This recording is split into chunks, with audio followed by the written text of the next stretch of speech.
رات میں وہی اٹھے گا جس کو گھمنڈ نہیں ہوگا، کیونکہ وہ جانتا ہے ساری دنیا سو رہی ہے، اس کے اندر دکھاوا نہیں ہوگا۔ مولانا جرجیس رات کی تاریکی میں مسجد میں آ کے نماز پڑھیں تو دکھاوا ہو سکتا ہے کہ لوگوں کو دکھانے جا رہے ہیں کہ دیکھو ہم رات میں تہجد پڑھتے ہیں، لیکن گھر کے اندر جب سارے لوگ پورا محلہ سو رہا ہے لیکن گھر کے اندر ہم نماز پڑھ رہے ہیں تو کون جانتا ہے کہ ہم رات کو اٹھ کے نماز پڑھ رہے ہیں؟ اس لیے فرمایا جب ساری دنیا سو رہی ہو تو تم اٹھو اور گھر کے کونے میں تم نماز پڑھو، عبادت کرو اور دعا، کیونکہ اس وقت تمہارے اندر گھمنڈ نہیں ہے، تکبر نہیں ہے۔ تدخل الجنت بسلام، اگر یہ 4 کام تم کر لو تو تم سلامتی کے ساتھ جنت میں داخل ہو جاؤ گے، سلامتی کے ساتھ تم جنت میں چلے جاؤ گے۔ سلام کو پھیلاؤ، بھوکوں کو کھانا کھلاؤ، کتنی اچھی چیزیں بتائی ہیں، یہ جنت میں جانے کے راستے ہیں۔ اور ہم کیوں آئے اس دنیا کے اندر؟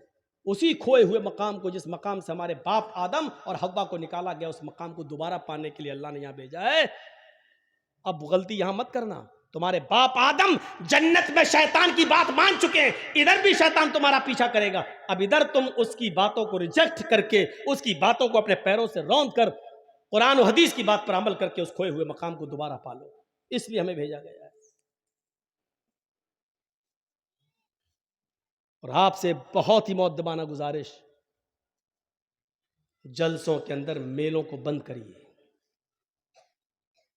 ہندوستان کے کسی بھی کونے میں چلے جائیے، میلہ نہیں لگتا ہے۔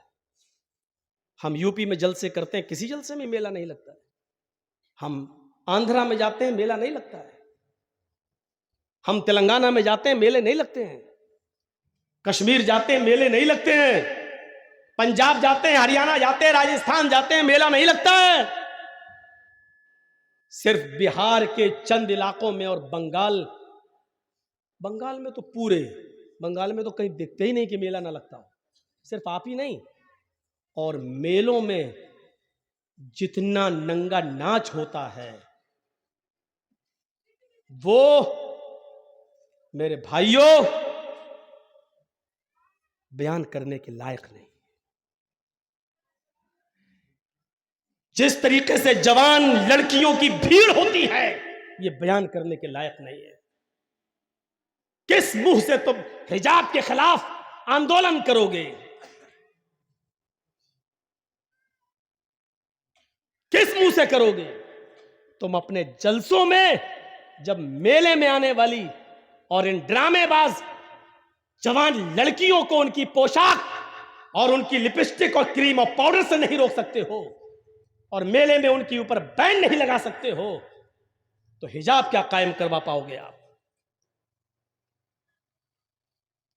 حجاب تو اتروایا جا رہا ہے، اس کے جواب میں ہونا تو یہ چاہیے تھا کہ اچھا ہماری مسلم بیٹیوں سے حجاب اتروائے گا۔ اس ضد میں پورے ہندوستان کی ساری عورتوں کو حجاب پہننا شروع کر دینا چاہیے تھا کہ حجاب صرف اس لڑکی کا مسئلہ نہیں، ہمارے اسلام سے جڑا ہوا ایک اہم مسئلہ ہے۔ ہونا تو یہ چاہیے تھا۔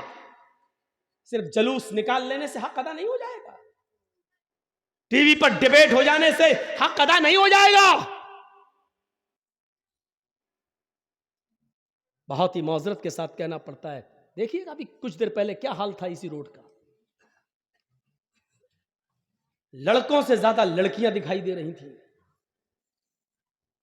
اور 5-6 سال کی بچیاں نہیں، 15, 16, 18, 20 سال کی لڑکیاں، اور وہ کپڑے،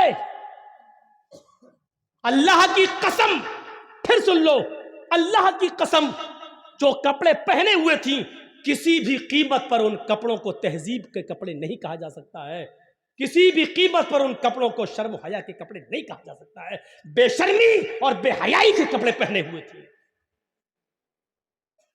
اب بتانا پڑے گا کہ بے شرمی اور بے حیائی کا کپڑا کون سا ہوتا ہے۔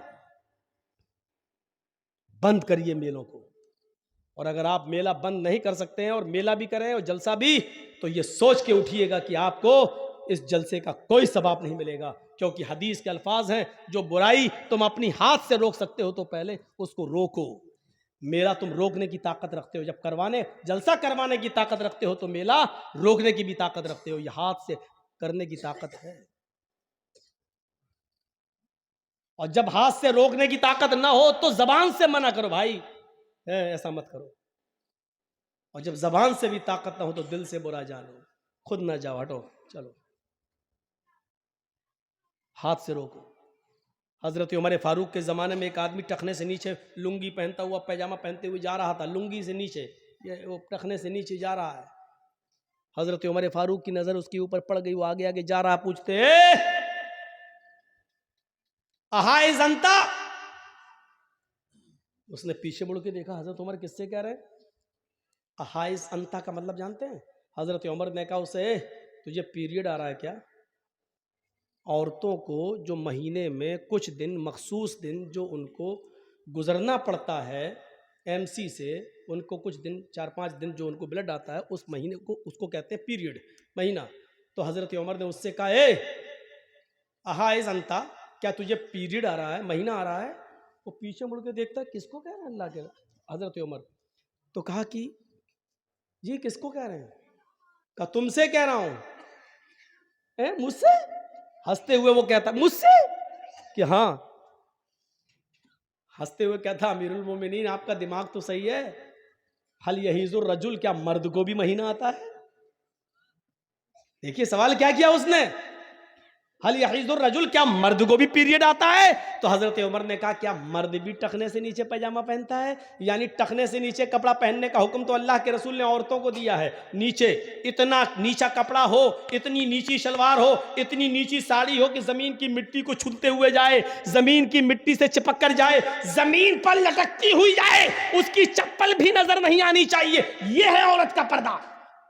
ٹخنے سے نیچا کپڑا تو اللہ کے رسول نے عورت کو پہننے کو حکم دیا ہے، اور تم ٹخنے سے اوپر پہنے ہوئے ہو، تم ٹخنے سے نیچے پہنے ہوئے ہو، یعنی عورتوں والا کپڑا پہنے ہو، عورتوں والا کام کر رہے ہو۔ جب کپڑا پہننے میں، پیجامہ پہننے میں جب عورتوں والا کام استعمال کر سکتے ہو تو ہو سکتا ہے کہ تمہیں مہینہ بھی آ رہا ہو۔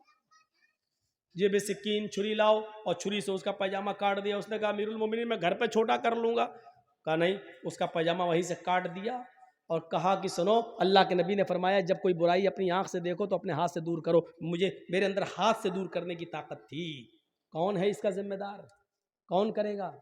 ابھی اس سماج میں کوئی لڑکا کسی لڑکی کو لے کے بھاگ جائے، 2-4 دن کے بعد پکڑا جائے، پنچایت بیٹھ جائے گی، اتنا جرمانہ، اتنا یہ، وہ شادی کرو، یہ کرو، نہیں کرے تو اتنا جرمانہ، تیری ہمت کیسے پڑی؟ سب گاؤں کے سردار بیٹھ جائیں گے۔ ایک لڑکا لڑکی کو لے کے بھاگتا، پنچایت بیٹھ جاتی ہے۔ آپ کے سماج میں اگر کوئی آدمی فجر کی نماز نہیں پڑھتا ہے، کہاں چلے جاتے ہیں گاؤں کے سردار لوگ، اور اس وقت پنچایت بٹھا کے کیوں اس کے لیے سزا متعین نہیں کرتے ہیں؟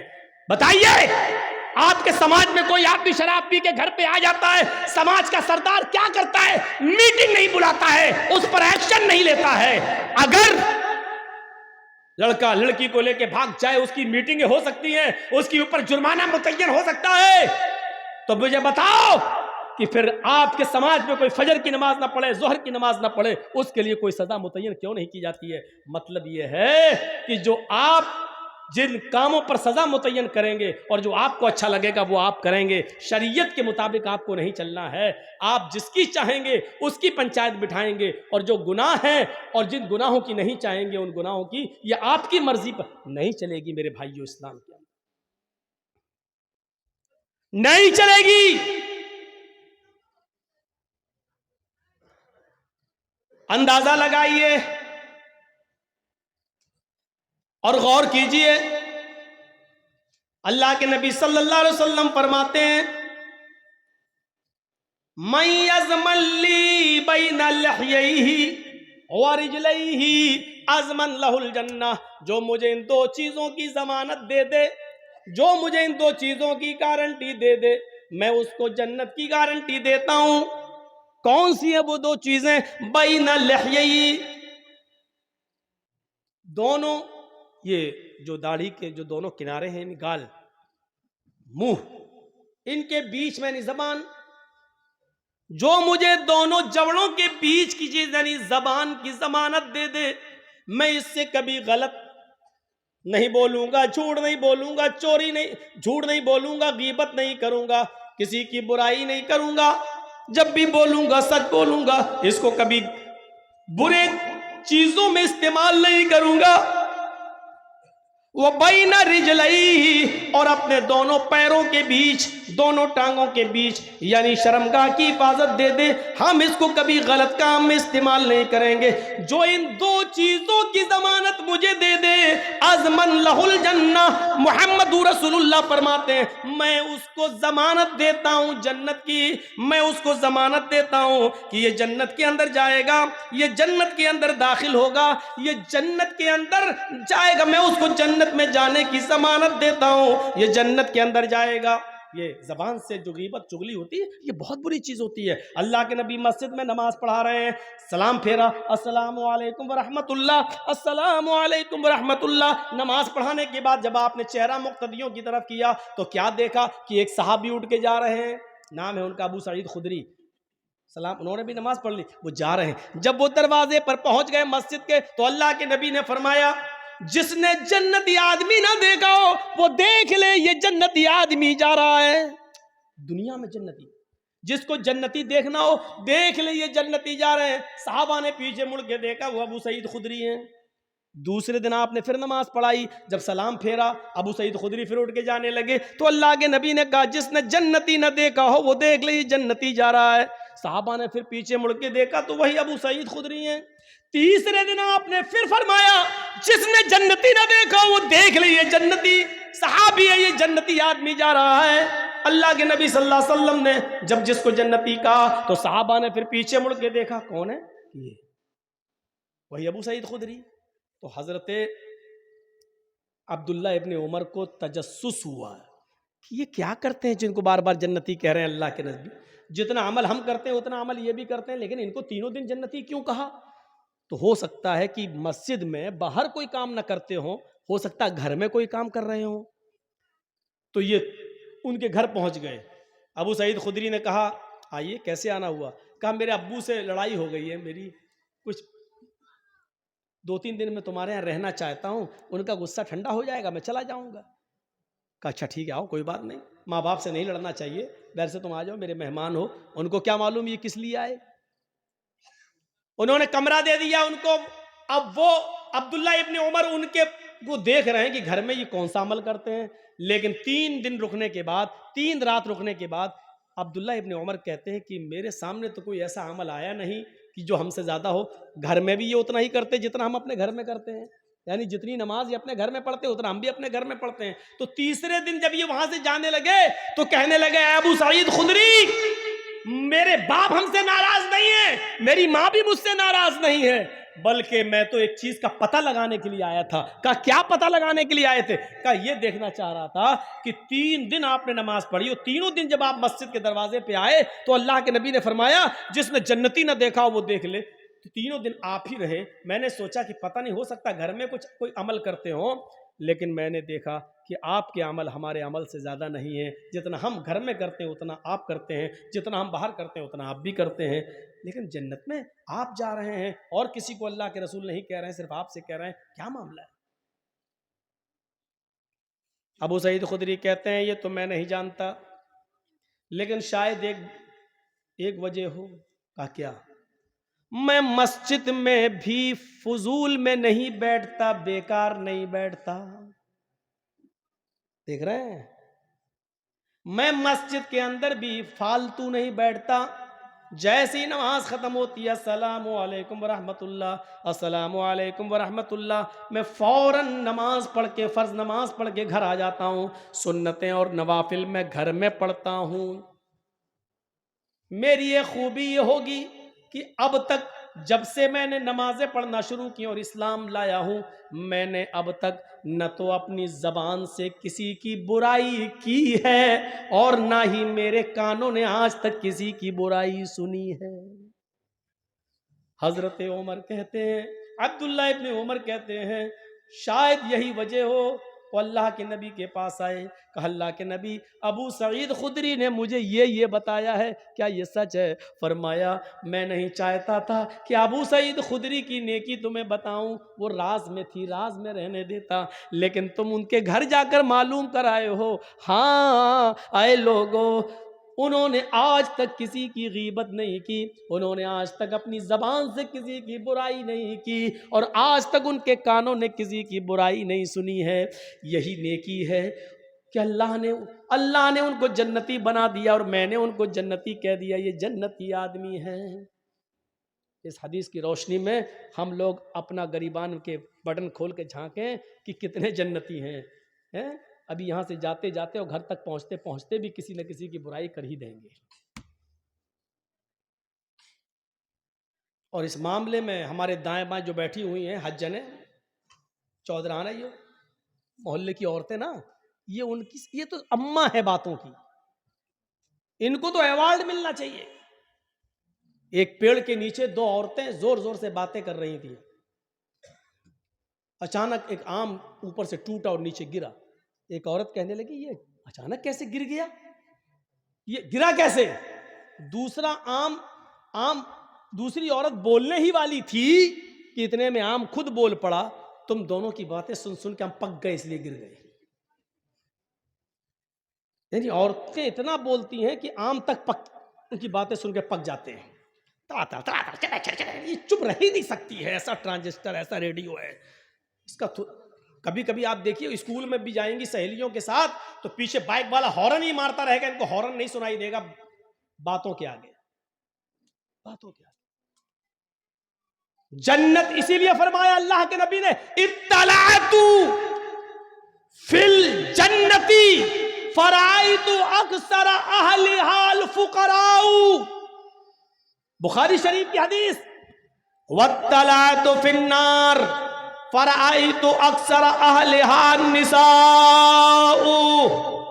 اللہ کے نبی فرماتے ہیں کہ میں جب جنت میں گیا تو میں نے جنت میں جھانک کر دیکھا، جب مجھے معراج ہوئی میں نے جنت میں جھانک کر دیکھا، فرأیت اکثر اہلھا الفقراء، تو میں نے جنت کے اندر سب سے زیادہ تعداد غریبوں کی دیکھی، مسکینوں کی دیکھی، فقیروں کی دیکھی، یعنی امیروں کو میں نے جنت میں کم دیکھا۔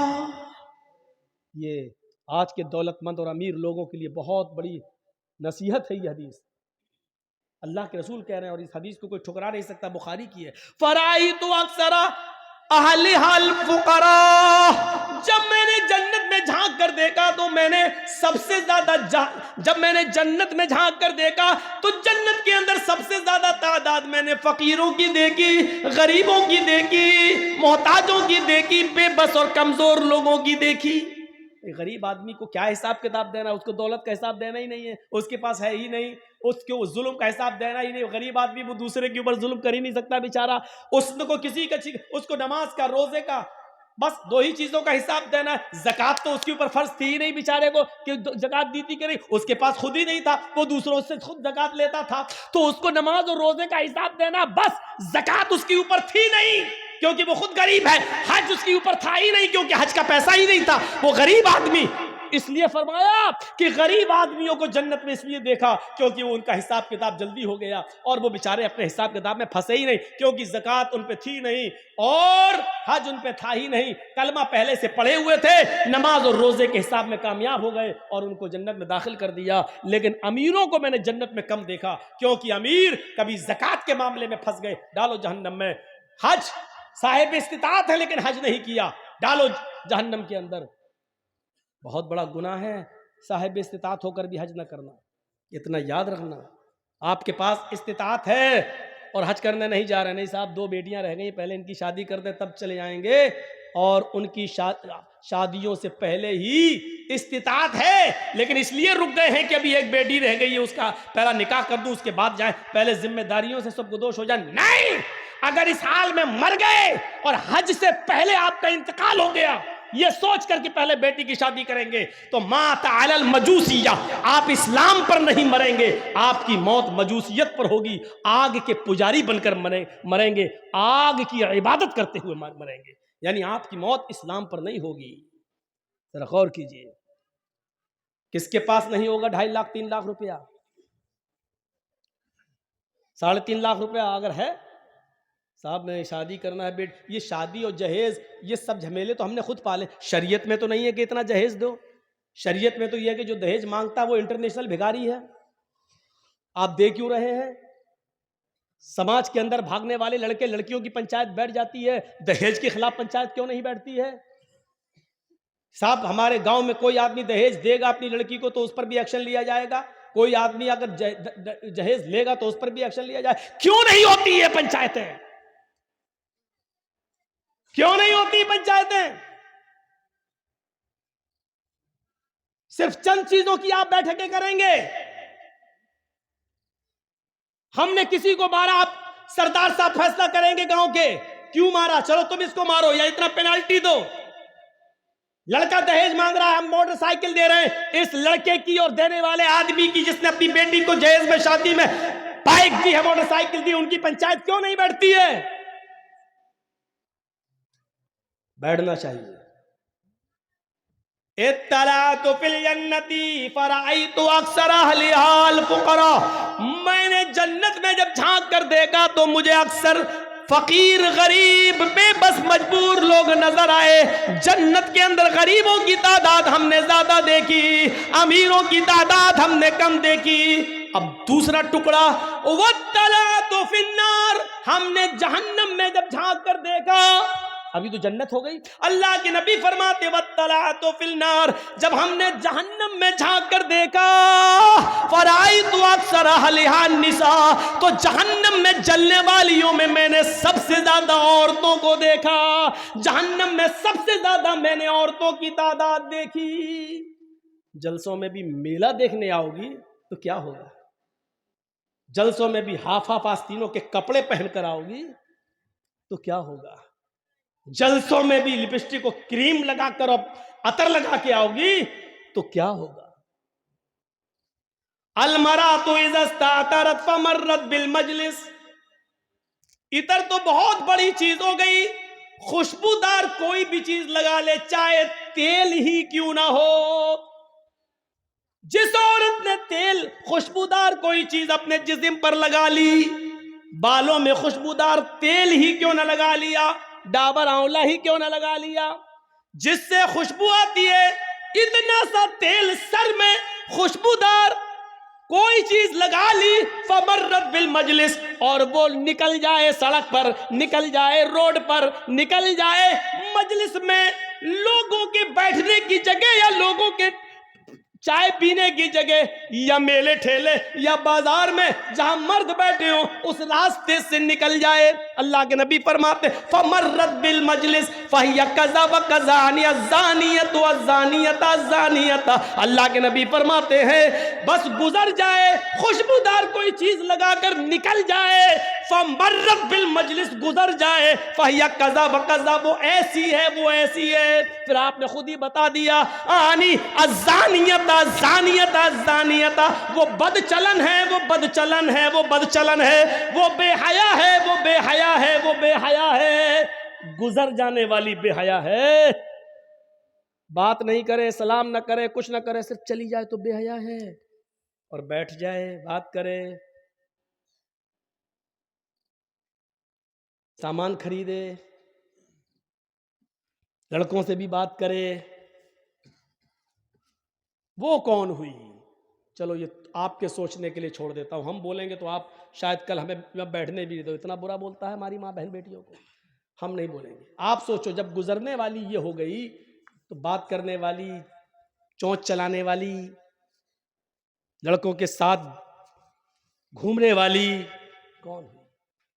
اور میں نے بتایا تھا شاید موزم پور کے ابھی جلسے کے اندر کہ بھابھی اپنے سگے دیور کے ساتھ بھی اس کی بائک پر بیٹھ کر کلیہ چک نہیں جا سکتی ہے، اور سالی اپنے بہنوئی کے ساتھ اس کی بائک پر بیٹھ کر اسکول نہیں جا سکتی ہے. کہاں پڑے ہو آپ؟ کہاں ہو؟ ہم اپنے گھر میں ہیں، ہماری بیوی گھر میں ہے، اور اچانک ہماری سالی آ جاتی ہے. ہم اپنی بیوی کے ساتھ بیٹھ کے کھانا کھا رہے ہیں، بیوی نے بہن کو بلا لیا، آؤ تم بھی بیٹھ جاؤ کھانا کھا لو. جرجیت صاحب اپنی بیوی کی موجودگی میں بھی سالی کے ساتھ کھانا نہیں کھا سکتے ہیں، اور اس سالی کو اجازت نہیں کہ اپنی بہن کی موجودگی میں بھی وہ میرے ساتھ کھانا کھائے. کہاں پڑے ہو؟ بیوی کی اجازت ہے پھر بھی جائز نہیں ہے. بیوی موجود ہے پھر بھی سالی بیوی کی بہن کی موجودگی میں بہنوئی کے ساتھ کھانا نہیں کھا سکتی ہے. یہاں تو بائکوں پہ گھوم رہی ہیں مالدار کلیا چائے. شرم ہمیں مگر نہیں آتی. صاحب حجاب حجاب حجاب کیا ہے؟ یہ تو پولیٹیکل مدعا ہے. 10 مارچ کے بعد سب بند ہو جائے گا. یہ پولیٹیکل مدعے نہیں ہیں, یہ ہمارے اسلام کا ایک حصہ ہے. اے علی, جب میرا انتقال ہو جائے تو مجھے دن کے اجالے میں دفنانے مت جانا. ظہر کے بعد میری مٹی مت کرنا, عصر بعد میری مٹی مت کرنا, مغرب کے بعد میری مٹی مت کرنا. عشاء کی نماز کے بعد جب کافی اندھیرا ہو جائے تب مجھے قبرستان میں لے جانا, تب مجھے دفن کرنا. یہ کون کہہ رہا ہے؟ فاطمہ کہہ رہی ہیں. کس سے کہہ رہی ہیں؟ اپنے پتی سے, علی سے. اے علی, میں نہیں چاہتی کہ میرے مردہ جسم پر پڑے ہوئے کفن پر بھی کسی غیر مرد کی نظر پڑے. مردہ جسم پر پڑے ہوئے کفن پر بھی غور سے سنو میری بہنوں, غور سے سنو میری بیٹیوں, غور سے سنو میری ماں, غور سے سنو, میرے مرے ہوئے میرے مردہ جسم پر پڑے ہوئے کفن پر بھی کسی غیر مرد کی نظر پڑے. میں یہ بھی نہیں چاہتی. ایک طرف تو مردہ مرنے کے بعد ویسے ہی سارے احکام ختم, مردہ جسم پر کفن, اس کفن کی کوالٹی اور کلر سفید اور وائٹ رنگ کا, لیکن میں نہیں چاہتی ہوں کہ کفن سے لپٹ جاؤں تب جب میرا چہرہ بھی چھپا ہوا ہو اور مجھے لے جایا جا رہا ہو تو چہرہ تو چھپا ہے, پیرہا سب چھپے, پھر بھی کفن تو نظر آ رہا ہے. میں نہیں چاہتی کہ میرے مردہ جسم پر پڑے ہوئے کفن پر بھی نظر کسی مرد کی نظر پڑے. محمد رسول اللہ کی بیٹی یہ کہہ رہی ہے, فاطمہ یہ کہہ رہی ہے, جب رات کا اندھیرا ہو جائے, اتنی رات ہو جائے کہ سفید رنگ کا کفن بھی رات کی تاریکی میں دکھائی نہ دے, تب مجھے رات کے اندھیرے میں قبرستان لے جانا اور آپ مجھے قبر کے اندر اتارنا. آپ سب سے پہلے مجھے مٹی دینا. میرے پیارے ساتھیوں, غور کرو, یہ مسئلے کو ایک طوفان بنایا جا سکتا ہے کہ شوہر بیوی کو غسل دے سکتی ہے یا نہیں, بیوی مرنے کے بعد شوہر کو غسل دے سکتی ہے یا نہیں. لیکن فاطمہ کہہ رہی ہیں, اے علی, میرے انتقال کے بعد آپ میرے بدن کو ہاتھ لگائیں گے, آپ مجھے غسل دیں گے, میں آپ کے ہاتھ سے نہانا پسند کروں گی, مجھے آپ غسل دیجئے گا. حضرت ابو بکر صدیق کی جب بیوی کا انتقال ہوتا ہے, ابو بکر صدیق کا جب انتقال ہوتا ہے تو ابو بکر صدیق کو ان کی بیوی نے غسل دیا. ابو بکر صدیق کا جب انتقال ہوتا ہے تو ان کو ان کی بیوی نے غسل دیا, اور فاطمہ کا جب انتقال ہوتا ہے تو ان کو ان کے شوہر حضرت علی نے غسل دیا. یہ جھمیلے اپنے اپنے مسلکوں کے اعتبار سے کیے جا سکتے ہیں کہ غسل دینا جائز ہے کہ ناجائز ہے, لیکن اگر ناجائز ہوتا تو ابو بکر کو ان کی بیوی غسل نہ دیتی اور حضرت علی فاطمہ رضی اللہ تعالیٰ عنہا کو غسل نہ دیتے. میرے بھائیو, یہ پردہ ہے, اس پردے کو آپ لائیے اور نافذ کیجئے, تب جا کر حجاب کے خلاف احتجاج کرو تو اچھا بھی لگتا ہے یار, اچھا بھی لگتا ہے. ہماری بیٹیاں تو بے پردہ گھوم رہی ہیں, ہم احتجاج کر رہے ہیں اور حجاب کے فیور میں بول رہے ہیں. شرم آنی چاہیے, شرم آنی چاہیے.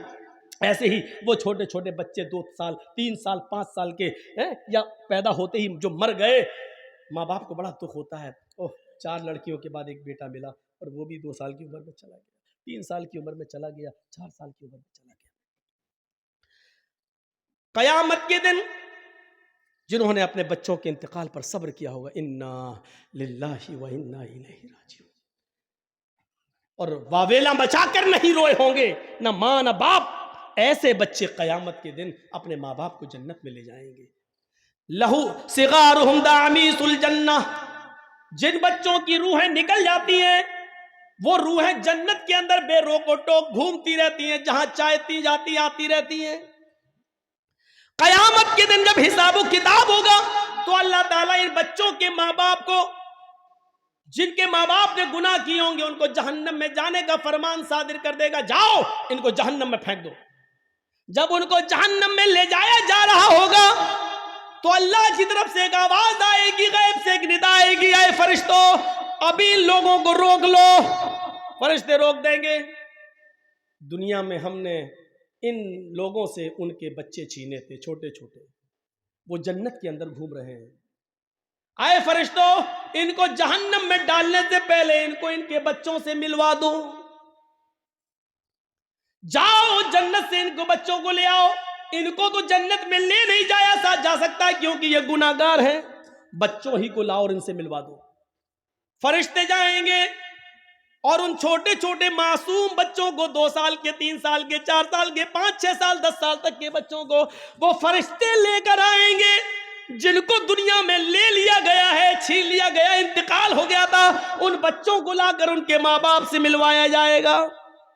بچے بڑے خوش ہوں گے اپنے ماں باپ کو دیکھ کر، بتایا جائے کہ تمہارے ماں باپ ہیں، تم چھوٹے پن میں ہی تمہیں اٹھا لیا گیا تھا، یہ تمہارے ماں باپ۔ وہ ان کے گلے لگیں گے، ملیں گے، چپکیں گے۔ ان کو کیا معلوم کہ میرے ماں باپ کو جہنم میں جانے کا حکم ہو گیا۔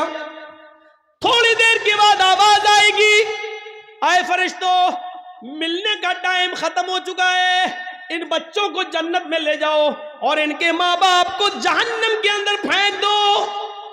جب یہ چھوٹے چھوٹے بچے یہ سنیں گے کہ میرے ماں باپ گناہگار تھے اور ان کو جہنم میں لے جایا جا رہا ہے، یہ آواز سن کر فلم یاخذھا بثوبہما، وہ بچے فوراً جب یہ دیکھیں گے کہ میرے ماں باپ کو جہنم میں جانے کا مژدہ سنا دیا گیا ہے، خبر دے دی گئی ہے، تو وہ اپنے ماں باپ کے دامن کو پکڑ لیں گے، اپنے ماں باپ کے قمیص کو، چادر کو جو اوڑے ہوں گے وہ پکڑ لیں گے۔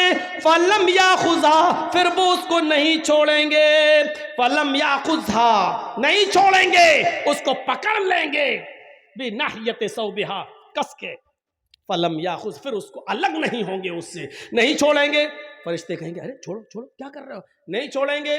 یہ بچے چیخ کر کہیں گے الہ العالمین، یہ کیسا نیائے، یہ کیسا ججمنٹ، یہ کیسا انصاف، دنیا میں تو نے مجھ سے مجھے چھینا میرے ماں باپ سے، اور آخرت میں بھی میرے ماں باپ مجھ سے چھین رہا ہے۔ اگر ادھر بھی چھیننا تھا تو دنیا میں کیوں چھینا؟ دنیا میں بھی مجھے میرے ماں باپ کی محبت نہ ملی اور آخرت میں بھی مجھے میرے ماں باپ کی محبت نہیں مل رہی ہے۔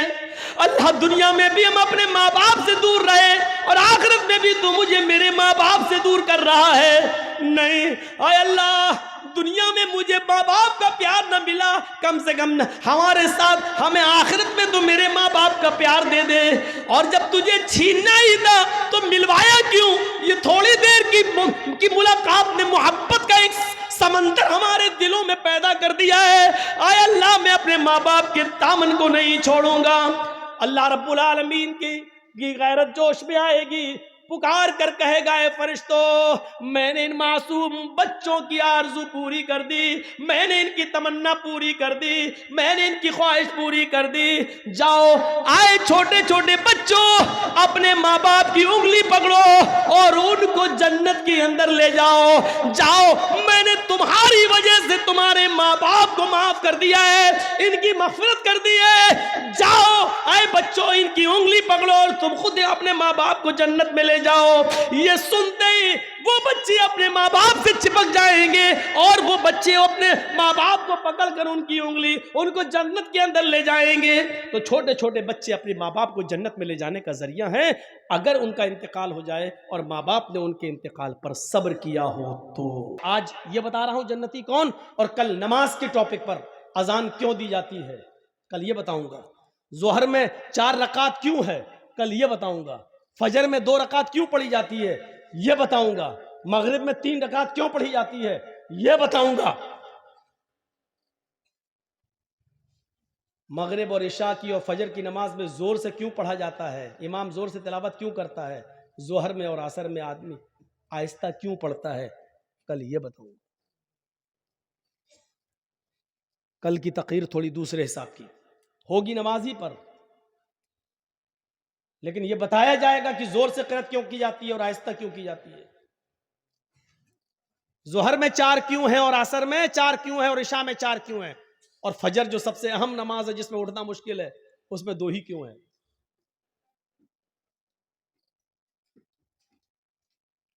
تو یہ وضو ابھی اب 3 بار چہرہ ہو گیا. اب یہ ہاتھ ایسے لیجئے، ایک چلو پانی بس، اور اسی کو آپ چڑھا لیجئے. بہت سے لوگ کہتے ہیں ایسے کرو گے تو گناہ اوپر چڑھ جائیں گے. اللہ کے بندے اپنی عقل سے مت دوڑاؤ ساری خرافات ہیں. پانی لیا اور ایسے کرو، اور اس ہاتھ سے ایسے ایسے یہ کوہنی تک آپ دھلیے، پھر لیجئے، پھر کوہنی تک دھلیے، پھر اسی داہنے ہاتھ میں ایک چلو پانی بھر کر پھر الٹے ہاتھ پر ایسے ایسے کیجئے، یہ پھر لیجئے، پھر کیجئے.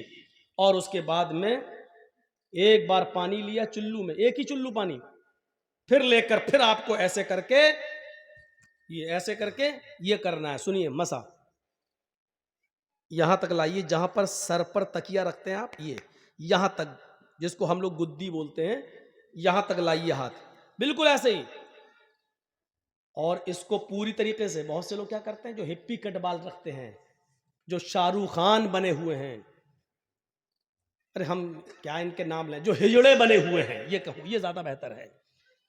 ہم تو یہ جملہ استعمال کریں گے، جس کو برا لگتا ہو وہ لگے اور کل نہ آئے. جو آج کل بالکل لمبے لمبے بال رکھ کر وہ بنے ہوئے ہیں ہپی کٹ، ہجڑے کٹ، یہ کچھ بال دیکھیں نا آپ کیسے کٹ رہے ہیں. یہاں سے بالکل مشین چل رہی ہے، یہاں سے چل رہی ہے، یہاں پر دیکھ رہے ہیں جیسے ٹلو پمپ رکھ دیا گیا ہو، یہاں سے ٹکلا، یہاں سے ٹکلا، یہاں سے ٹکلا، بال یہاں پر ہیں. قسم خدا کی ایسا لگتا ہے یہ بال کون سے ہیں؟ اس کو ہم کہتے ہیں سور کٹ بال. سور کٹ بال ہے یہ لوگ رکھ رہے ہیں آج. یہ تو کیا ہے سر کا مسا، یہ اور پھر یہاں سے واپس لائیے، یہ اب آپ کا سر کا مسا ہو گیا. اور زور سے کرنا ہے، بال بگڑ جانے دو. ارے ہمارے بھی تو بگڑ گئے ہیں، ہم بھی تو کنگھی انگی کر کے آئے. آپ کو سمجھانے کے لیے دیکھیے، یہ لیا یہاں سے لے کے ایسے، یہ لیجیے، یہ ہو گیا. پھر یہاں سے واپس لائیے، یہ. اب اس کے بعد دوبارہ پانی لینے کی ضرورت نہیں ہے. اسی دونوں انگلیوں کو کان میں ڈالیے اور کان میں آپ پھیرتے چلے جائیے. آپ کی انگلی اپنے آپ گھومتی رہے گی. کیوں؟ اس میں وہ گڈھے بنے ہوئے ہیں، یہ اپنے آپ جب آپ ایسے کریں گے، ایسے چلائیں گے تو سب اس کی جو نالیاں بنی ہوئی ہیں اس میں جاتا رہے گا. یہ کرنے کے بعد ایسے دیکھیے، یہ کر لیا. اور یہ 2 انگوٹھے، یہ دیکھیے، یہ غور سے، اس وقت خرگوش میں سمجھنا ہم کو. یہ 2 انگوٹھے جو ابھی یہاں کرنے کے بعد یہ ایک بار، یہ ہے آپ کا سر کا مسح. ایمانداری کے ساتھ بتائیے گا ایسا وضو کون بنا رہا ہے؟ چلے ہیں نماز پڑھنے کے لیے، 900 چوہے کھا کے بلی چلی حج کو. اب اس کے بعد میں آئیے پانی کے لیے پیر دھلنے کا. تو یہ پیر دھلنے کا بڑا عجیب مسئلہ ہے. 3 بار کیسے دھلا جائے گا؟ اب چلو بھر پانی لے کر تو نہیں دھلا جائے گا. تو آپ کے پاس جو لوٹا ہو تو وہ اس پہ تھوڑا سا پیر میں الٹ کر یہ کریے ایسے، اور پھر یہ انگلی ایسے، ایک انگلی. اب ہم موجے پہنے ہیں تو اس لیے ایک انگلی کو جیسے ہم ہاتھ میں کیا تھا ایسے ہی اس کو بھی ایسے کریے. آپ کو لگتا ہے کہ کہیں خشک نہ رہ جائے، تھوڑا سا پانی اور ڈال لیجئے، پھر ایسے کریے. یہ ایسے 3 بار یہ اور 3 بار یہ. دونوں پیر کم سے کم یہاں تک، ٹخنے تک، یہاں تک دھلنا ہے. زیادہ اگر آپ دھل لیتے ہیں تو کوئی مذائقہ نہیں ہے، کوئی حرج نہیں ہے، دھل سکتے ہیں. یہ ہے آپ کا وضو، جس کو کہتے ہیں فیحسن الوضو، اچھی طریقے سے وضو بنا. اب حدیث سنیے، ما منکم من احد یتوضأ فیحسن الوضو ثم یقول، تم میں سے جس نے وضو بنایا اور اچھی طریقے سے وضو بنایا، اور وضو بنانے کے بعد کھڑا ہو گیا، وضو بنا کر فارغ ہوا، کھڑا ہو گیا، کھڑا ہونے کے بعد جس نے یہ دعا پڑھی، اشہد ان لا الہ الا اللہ واشہد ان محمدا عبدہ ورسولہ، جس نے وضو بنانے کے بعد یہ دعا پڑھی، الا فتحت لہ ابواب الجنت الثمانیہ، ایسے آدمی کے لیے جنت کے 8 دروازے کھول دیے جاتے ہیں. جنت کے 8 دروازے اس آدمی کے لیے کھول دیے جاتے ہیں. اچھی طریقے سے وضو بنا کر دعا مانگنے والا، دعا پڑھنے والے کے لیے جنت کے 8 دروازے کھول دیے جاتے ہیں. یہ ہے جنت. موبائل میں 2 GB خرچ کر کے جہنم کما رہے ہو، پیسہ خرچ کر کے وہ جہنم لے لیتے ہو، لیکن جنت فری میں مل رہی، ہم لینے کے لیے تیار نہیں. یہ ہو گیا وضو. اور وضو بنانے کے بعد جس نے دعا پڑھی، اور دعا دیکھو اتنا سا بچہ کرسی چوری کر کے کہاں بھاگ رہا ہے؟ رہنے دو، کسی بڑے باپ کا بیٹا لگ رہا ہو، ابھی سے زمین پہ نہیں بیٹھ رہا، ابھی سے کرسی پہ بیٹھ رہا ہے. ہمیں ڈر لگتا ہے آگے چل کے یہ مودی نہ بن جائے. تو وضو بنایا اور اچھی طریقے سے وضو، اور وضو بنانے کے بعد یہ دعا، بہت سے لوگ یہ دعا بھی پڑھتے ہیں، اللہم اجعلنی من التوابین واجعلنی من المتطہرین. کوئی حرج نہیں، پڑھ سکتے ہو، جائز ہے. لیکن مسلم شریف کی حدیث میں اتنی ہی دعا بتائی جتنی میں نے پڑھی ہے، اشہد ان لا الہ الا اللہ واشہد ان محمدا عبدہ ورسولہ. اگر اتنی دعا پڑھتے ہیں تب بھی کافی ہے، اور یہ حدیث صحیح ہے، مسلم کی ہے. ترمذی کے اندر الفاظ کی زیادتی ہے، اللہم اجعلنی من التوابین واجعلنی من المتطہرین. آپ پڑھ سکتے ہیں، کوئی حرج کی بات. تو جس نے یہ دعا پڑھی اس کے لیے جنت کا 1 نہیں 2 نہیں 3 نہیں 4 نہیں 8 دروازے اس کے لیے کھول دیے جاتے ہیں. جنت کے 8 دروازے اس کے لیے کھول دیے جاتے ہیں. اب سنیے، وضو بنایا اور وضو بنانے کے بعد دعا پڑھی، اس کے لیے جنت کے دروازے کھول دیے گئے. ایک اور حدیث اسی میں جوڑ دیتا ہوں. حضرت بلال رضی اللہ تعالیٰ عنہ کو اللہ کے نبی صلی اللہ علیہ وسلم نے فرمایا، اے بلال میں نے جنت کا دورہ کیا، اے بلال مجھے جنت دکھائی گئی، اے بلال جب مجھے معراج ہوئی اور مجھے جبریل نے جنت کا معائنہ کرایا، مجھے جنت دکھائی تو میں نے جنت دیکھی. جنت کے اندر ہم نے تمہارے جوتوں کی آواز سنی.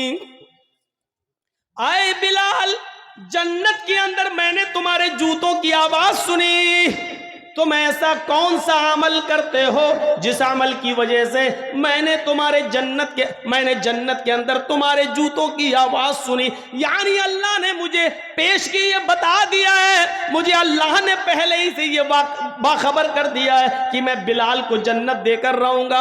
اے بلال ایسا عمل بتاؤ جو تم دنیا میں کرتے ہو اور اللہ نے اس عمل کے بدلے میں تمہیں جنت دے دی. تو جانتے ہو حضرت بلال نے کون سا عمل بتایا؟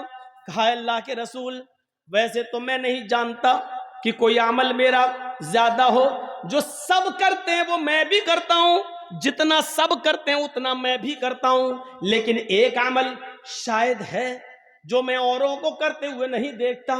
فرمایا کیا؟ بلال بتاؤ کیا؟ فرمایا اے اللہ کے رسول میں بغیر وضو کے کبھی نہیں رہتا، میں بنا وضو کے کبھی نہیں رہتا.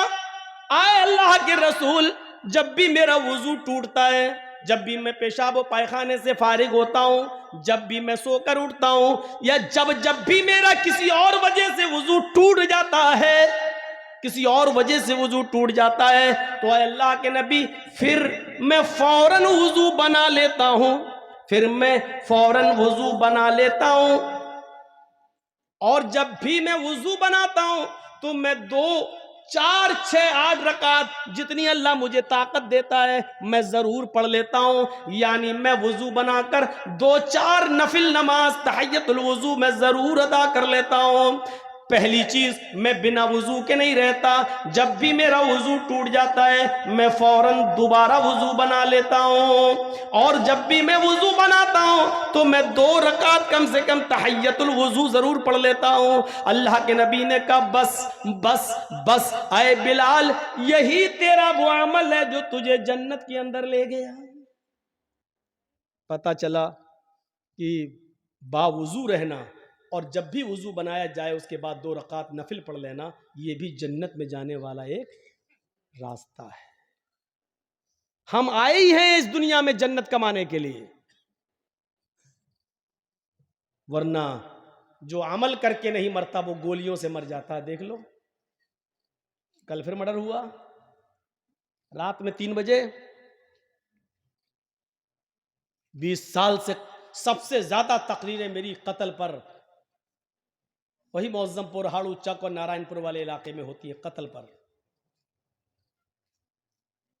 کیا فرق پڑا ہے؟ آپ ایمانداری کے ساتھ بتا دیجئے تقریروں کا کوئی اثر ہو رہا ہے؟ جلسہ چاہیے مولانا جرجیت صاحب کا، کوئی اور مولانا نہیں چلے گا، جرجیت صاحب ہر حال میں چاہیے. اور جرجیت صاحب کی 20 سال کی تقریروں کا اثر دیکھو، نہ قتل بند ہو رہا ہے، نہ جرائم بند ہو رہے ہیں، نہ کیرم بورڈ بند ہو رہا ہے، نہ گالی گلوچ، نہ شراب نوشی. نہ سود نہ بیاج، کوئی کمی اس میں نہیں آ رہی ہے. یہ صورتحال پیدا ہے. ہم اور آپ سب اس دنیا میں، اسی لیے میں نے کہا کل کا بھروسہ نہیں. بتائیے 16 سال کا لڑکا، 19 سال کا آدمی، ابھی اس بیچارے نے زندگی میں دیکھا کیا تھا؟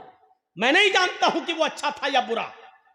اچھے اور برے کا فیصلہ تو میرے بھائیوں صرف اللہ کے علاوہ کوئی نہیں کر سکتا.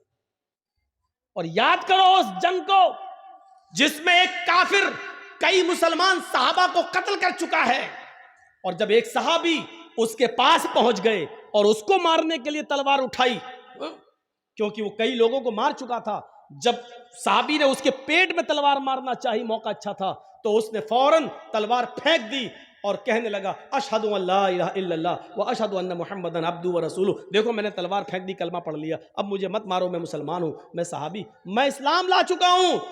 اس صحابی نے تلوار روک لی اور روکنے کے بعد کچھ سوچنے لگا. وہ سوچا اور سوچنے کے بعد اٹھا کر تلوار مار ہی دی اور اس کو مار ڈالا. جنگ ختم ہونے کے بعد اللہ کے نبی صلی اللہ علیہ وسلم کے پاس آئے، کہ اللہ کے رسول اس نے کئی لوگوں کو مارا، جب مارتے مارتے ہمارے قریب آیا اور میں نے تلوار اس کے اوپر اٹھائی تو اس نے فوراً کہہ دیا اشہد ان لا الہ الا اللہ وان محمدن عبدہ و رسولہ.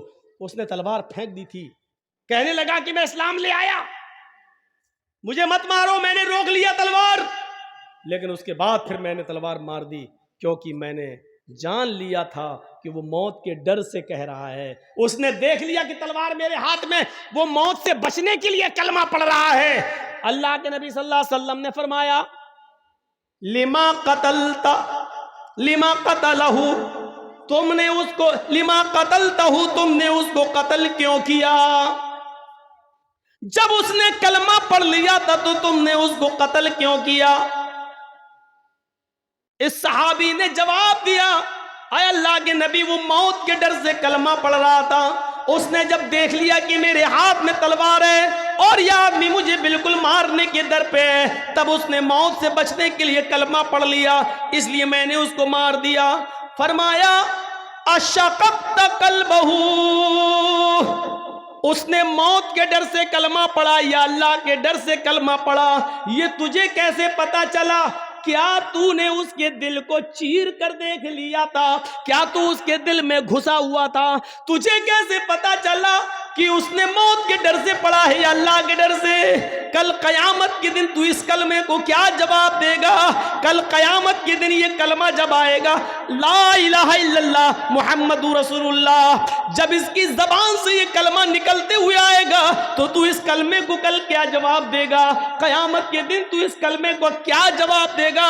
اس کلمے کی گردن کا ہاتھ تیرے گریبان پر ہوگا، تو اس کلمے کو کل قیامت کے دن کیا جواب دے گا؟ میرے بھائیوں، اس حدیث سے پتہ چلتا ہے کہ کسی بھی کلمہ گو مسلمان کو مارنا، کسی مسلمان کو قتل کرنا کتنا بڑا جرم ہے. اس قیامت کے دن جس آدمی کو قتل کیا گیا ہے، مقتول جس کو قتل کیا گیا ہے، قیامت کے دن اپنے قاتل کو ڈھونڈے گا، ادھر ادھر پورے میدان محشر میں ڈھونڈتا پھرے گا. جب قاتل اس کو نظر آ جائے گا تو یہ اس کے سر کے بال پکڑ کر اس کو کھینچتے ہوئے لائے گا اور سیدھے لا کر اللہ رب العالمین کے سامنے لا کر کھڑا کر دے گا. اللہ پوچھے گا میرے بندے یہ کیا ہے؟ وہ کہے گا اے اللہ، یہ میرا، اس کو میں کھینچ کر تیرے دربار میں لایا ہوں. اے میرے پروردگار، اے اللہ، سل ھذا لما قتلنی، آج تو اس سے سوال کر کے اس نے دنیا میں مجھے کیوں مارا تھا؟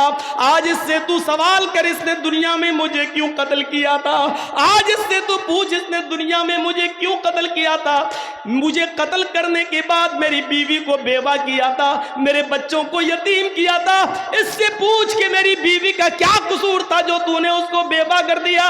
اس سے پوچھ کہ میرے بچوں کا کیا قصور تھا کہ تو نے اس کو یتیم کر دیا؟ اس سے پوچھ کہ میری باپ کا میری ماں کا کیا قصور تھا کہ تو نے اس سے اس کی اولاد چھین لی؟ وہ روتے رہے، پوچھ اس سے، اے اللہ یہ میرے سوال کا جواب نہیں دے گا، آج تیرے سوال کا جواب دے گا۔ سل ھذا لم قتلنی، اس سے پوچھ کہ اس نے دنیا میں مجھے کیوں مارا تھا، اس نے دنیا میں مجھے کیوں قتل کیا تھا۔ اس حدیث کے ہوتے ہوئے کتنا بڑا دل اور کتنا بڑا کلیجہ ہے قاتلوں کا، یہ سوچ کر کہ ایک دن ان کو بھی مرنا ہے، یہ سوچ کر ان کے دل کیوں نہیں کانپ جاتے؟